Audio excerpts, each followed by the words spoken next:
There are objects in this world which are not merely objects. They are doors or gates, places where the visible world and the world underneath touch and speak to one another. This is one of them.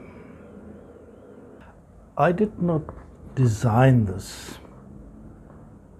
That is the first thing you must understand. These symbols, these glyphs, these forms arrived in dreams. They came through my hands, they emerged through my hands long before my mind knew what they meant. I was not the maker, like a carpenter is the maker. I was the vessel through which something that was already alive chose to take shape. Each transceiver is born this way, received, not invented, charged long before it reaches you. It is not an empty vessel that needs to be filled. It is a fire that is already burning. This means that the transceiver does not need your belief. It needs your attention, your genuine, pure presence. That is the only currency it will recognize. The transceiver does 4 things. I will tell you what they are. I will also tell you that they are not features that you read on the box. They are ways of being that the object will bring into your life. The first thing it receives is your intention, not your wish, not your complaint, your intention. The thing you commit to with your whole body, not just your mind. When you hold a transceiver and you speak a true intention into it, it will not work on the surface of your life. It works where reality is actually woven with pattern, alignment, with a deep structure beneath the events that you can see. Second, it connects you to knowledge that does not come from books, not through study, through resonance. The transceiver carries the accumulated intelligence of centuries, not my intelligence, the intelligence that comes through the sacred traditions that flow through these symbols, these forms, these ways of seeing. What you receive will not feel like a learning. It'll feel like a remembering, a sudden clarity, a knowing that arrives fully formed. Now you might call it a download, perhaps, but it is older than that word. It is a recognition. Third, it will show you what is hidden.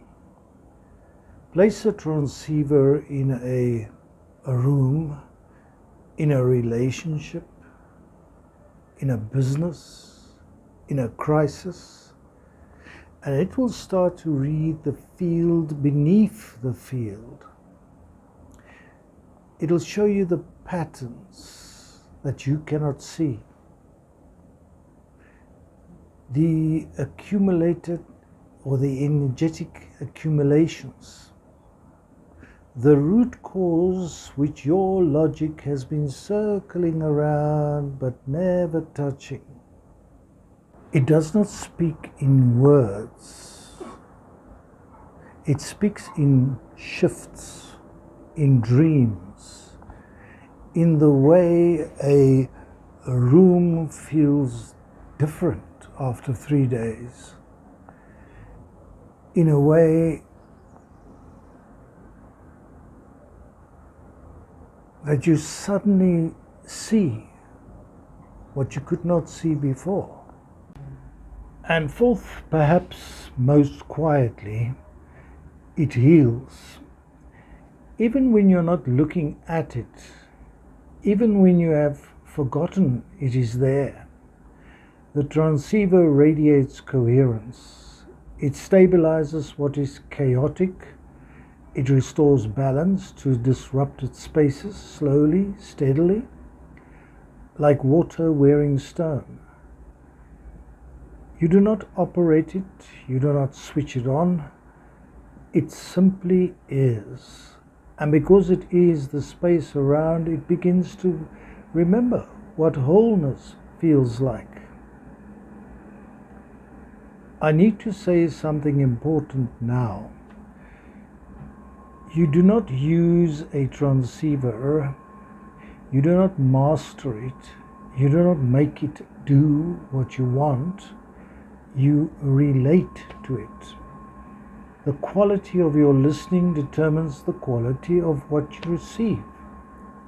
If you approach it with curiosity, with respect, with genuine attention, it will meet you there. If you approach it with demand, with grasping, with energy of make my life better, it'll remain silent. Not because it's cruel, but because it only speaks the language of truth. Communication happens in dreams, in synchronicities, in thoughts that arrive without origin, in a sudden encounter with a stranger who says exactly what you needed to hear. The transceiver is not the source of these things. It is the tuning fork that makes you able to receive them. On practical matters, I know some of you are wondering, what about the practical things? Money, health, career, love, the things we worry about when the lights go out.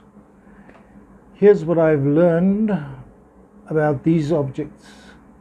Sacred intelligence is not separate from practical life. It is the deeper structure of it. The transceiver does not ignore your bills or your body or your heart. It goes to the root of them. It will not give you a lottery number.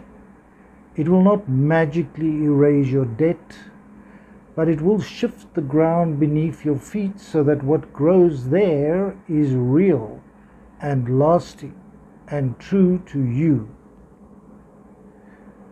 Quick fixes are fast and hollow. This is slow and full. Choose accordingly. I want to end with this. If you are hearing these words, if something in you is stirring, if you feel a recognition you cannot explain, that is not coincidence. That is synchronicity. The transceiver finds its owner with the same quiet precision that the living world uses to communicate through synchronicity every day. The meeting has already begun. The only question is whether you are ready to listen. I will sit with this transceiver now, and if you need to, sit with it too. If this has been speaking to you in your heart, you can also work with the transceiver in the following way.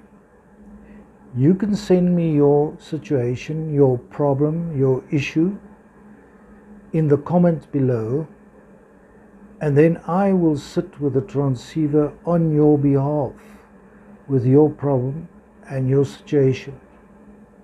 As explained in previous videos, I show the ritual I go through to present the problem or the issue to the transceiver, how I receive an answer, and then I will send you an answer to that problem, that question, within a few days. So you can come back to the video, back to the comments, and look under your comments and see what the reply was to your particular question. Thank you for listening, and if you want to subscribe, I would appreciate that. Thank you.